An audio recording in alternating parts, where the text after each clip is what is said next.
When a rib is out, what exactly does that mean? Is it traveling for the weekend? Is it out clubbing? Or is it like passed out on the couch from exhaustion?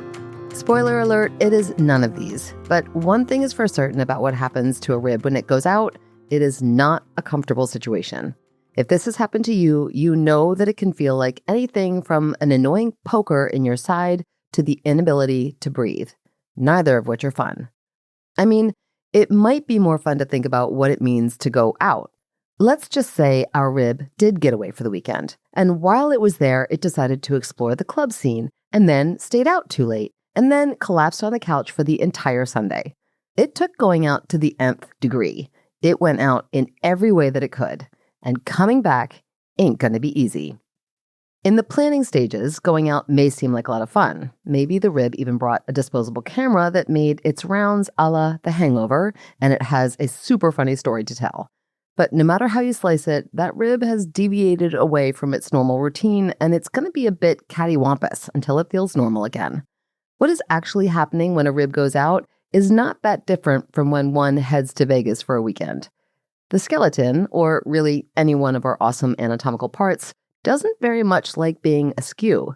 New and exciting adventures can be enticing, but unless we are specifically pushing these parts to do better or be better, getting off track is the imbalance that doesn't always end well. A rib going out is its own version of deviation. How a rib articulates with a vertebra, well, two vertebrae technically, is situated in such a way that a turn away or out in any direction can feel all sorts of uncomfortable.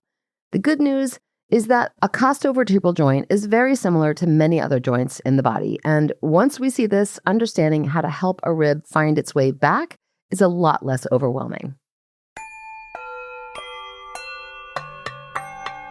The body has this incredible ability to show us patterns, and if we can understand some of those bigger patterns, we can get better at figuring out some of the more complex ones. Like, for example, our legs and our arms are very similar. One long bone at the top, a joint that mainly only flexes and extends, two thinner long bones side by side, sitting atop a collection of rock-like bones that create a cool amount of mobility, and then five little long bones extending from there to eventually give us what we know as our fingers and toes. So tarsal tunnel syndrome might be easier to digest because of what we already understand about carpal tunnel syndrome. Where two or more bones meet and create joints also present similarities that we can follow. If you remember, the big picture in the joint world is that there are three overarching categories: synarthrosis, or joints that don't move, amphiarthrosis, or joints that offer a little movement, and diarthrosis, or freely moving joints. Costovertebral joints, or where a rib articulates with a vertebra, falls in this last category. It is considered diarthrotic, which we also call freely moving, which we also call synovial. This is a handy-dandy piece of information because what this means is that a costovertebral joint has all the trademarks of a synovial joint. A fibrous joint capsule creating a synovial cavity that holds the articulating surfaces of the bones of said joint and synovial fluid inside. So thinking about any of the costovertebral joints up and down the spine can be like how you might think of any of the freely moving joints we have in our body. Well, kind of. Synovial joints also have a handful of subcategories. Throw back to my last episode if you want to hear me wax philosophical about the category of categories. These are pretty cool though. Basically, freely moving joints move in about 6 different ways and are named according to how they move. For example, your shoulder and your hip are synovial joints that are considered ball and socket joints, like a trailer hitch on a truck. Or like the sphere in Vegas appears to spin sometimes, if we want to stick with that theme. Costovertebral joints are classified as gliding or plane, P-L-A-N-E, not P-L-A-I-N, joints, depending on who you're talking to. Gliding because they glide, or plane because their movement only happens in one plane. The surfaces of these bones that are involved are flat, or mostly flat, so that when they move, they glide against each other in the same way the teacup ride at an amusement park does. You know, like it slides out and around but stays on a flat surface, like that, but on a much smaller scale. This brings us to what a rib looks like and why. As bones go in our humble human anatomy, they are a bit odd. They curve all the way around the torso, from the spine to the sternum. Well, with the exception of ribs 11 and 12, which have stopped short and just float there. So the ribs act as a cage and do a pretty great job at protecting the heart and the lungs. Good thing too, those organs are just slightly important. But also, our ribs and the muscles that move them are integral to breathing. Shocking, I know, but think about it. As the diaphragm and the intercostals and the other accessory muscles that pull air into our lungs contract, the ribs move in a way that is very similar to a bucket handle. So imagine 12 bucket handles on either side of your torso. Take a deep breath in and envision how they might rise up and down like handles on buckets, with the anterior and posterior connections having to stay in place, only we are just a bit more complicated than a bucket. The costal cartilage that joins the anterior ribs to the sternum at the front is fascinating, but I want to focus on the costovertebral junctions in the back because it's even more fascinating and, well, that's typically where a rib goes out. Let's take a look at the thoracic vertebrae. It's got all the basic components: a vertebral body at the anterior aspect, a vertebral foramen where the spinal cord passes through, 2 transverse processes extending out laterally, and a spinous process projecting posteriorly. As always, there is a whole lot more to it than that, but let's stay focused. If you look at a vertebra from the side, there are 3 facets, or relatively flat surfaces. This is where a rib makes itself at home. One on the more anterior aspect of the transverse process, called the costal facet, and 2 smaller ones on the posterior area of the vertebral body, one more superior and one more inferior, known as the demifacets.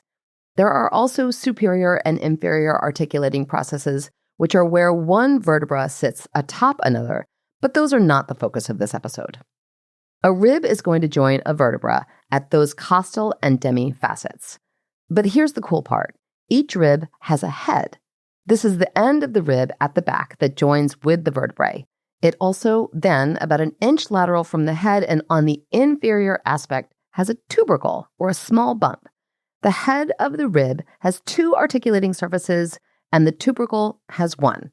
But in a twist of events, because anatomy likes to do that, the ribs and vertebrae are just slightly out of step. Let's put them together. Take, for example, the 4th rib. The tubercle of the 4th rib will join the articular surface of the transverse process of the 4th thoracic vertebra. The head of the 4th rib, though, hangs out between the bodies of the 3rd and the 4th vertebrae.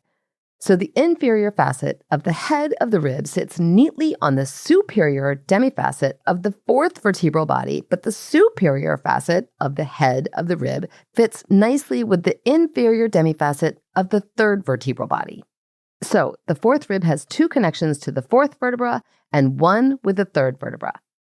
And as you know, all of these vertebrae are stacked one on top of the other, and all of these ribs are laying parallel to each other, shaping our thoracic cavities, and all of these joints are synovial joints. So they move. Individually, they may not move a lot, but together we've got the capability to do all sorts of things.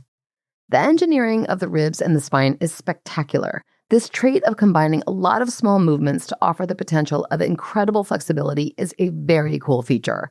Think Cirque du Soleil. And like I mentioned earlier, each of these joints is a synovial joint, so they are held densely together with many ligaments and fibrous capsules that are strong and offer a lot of support. But anytime you've got a high number of moving parts, the probability that something can go wrong is also high. We do a lot with our backs. We push them to crazy limits, with anything from doing dishes to kettlebells, from sitting at a computer to bowling, from picking daisies to hauling furniture. We ask a lot of these intermingling parts. And so, every once in a while, where a rib articulates with the vertebrae is going to deviate away from its intended space, or it goes out. The technical term for this is subluxation, and it can happen for a handful of reasons beyond heading to Vegas for a weekend.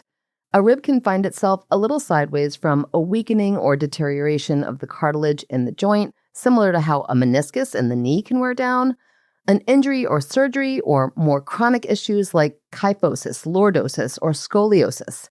Needless to say, as always, a thorough health history is vital to treatment. When you see a client in this predicament, the key thing to keep in mind is that all the elements of a gliding synovial joint are there. Similar to the carpals in the wrist or the acromioclavicular joint in the shoulder, it will indeed slip out of place if pushed too hard. It will get inflamed, it will create scar tissue to some degree, and it will cause a domino effect of pain responses if not taken care of properly. The less common elements to understand are that each rib has a neurovascular bundle associated with it. Nerve pain, it follows, is common and no fun. And most ribs, as we know, wrap around to the front of the body, making a slight displacement trigger muscle spasms along the tiny and layered intercostal muscles and or the other muscles of respiration, and elicit that trademark pain response with each breath. As for hands-on approaches, these can vary depending on your client. I know I say that a lot, but I say it because it's true. Take health history evaluations seriously. Ask detailed questions and gather as much information as you can. A rib out for one person may mean a team of experts, yourself included, to help manage the issue, or it may mean releasing a couple of trigger points in the serratus posterior inferior, and they're good to go. I will say this a lot too. Thank you for listening to my podcast. It is a little labor of love that sits in the corner of the social media universe that I happen to thoroughly enjoy. And without sounding too corny, the work you do is an extension of that love. Your passion for anatomy, soft tissue manipulation, and helping people feel better is the foundation of this corner that is my whole world. I wish you incredible success in 2025, whatever that means to you.